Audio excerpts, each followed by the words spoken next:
Уважаемые садоводы-огородники, сегодня у нас 23 февраля. С праздником вас! Как и обещал, хочу вас познакомить с камином своей собственной конструкции с повышенной теплоотдачей.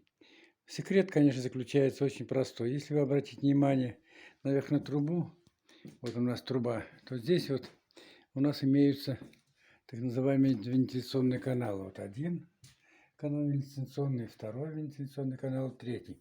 Внутри этой трубы заложена так называемая металлическая труба, сваренная из швеллеров 20-х, вокруг которой при подъеме пламени образуется тепло. Тепло, естественно, идет вверх, и за счет этих вентиляционных каналов происходит воздухообмен холодного воздуха, который находится у нас в помещении, горячий. Вот такие же каналы здесь. Внутри стоит зеркало. Его, правда, отсюда не видно. Зеркало сделано из металлической стали толщиной 6 миллиметров.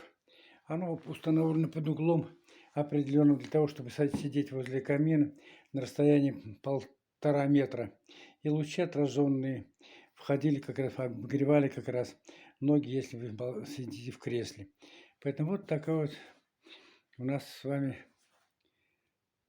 конструкция нашего камина с повышенной теплоотдачей. Вот дровничок. С одной стороны дровничок, с другой стороны дровничок, в который закладываем дрова. В основном преимущественно топлю либо ольхой черный, который у нас здесь вдоль болота много, либо березой, так называемый. Поэтому на этом пока про камин мы с вами заканчиваем. Подробности изготовления и всего остального я вам расскажу дополнительно.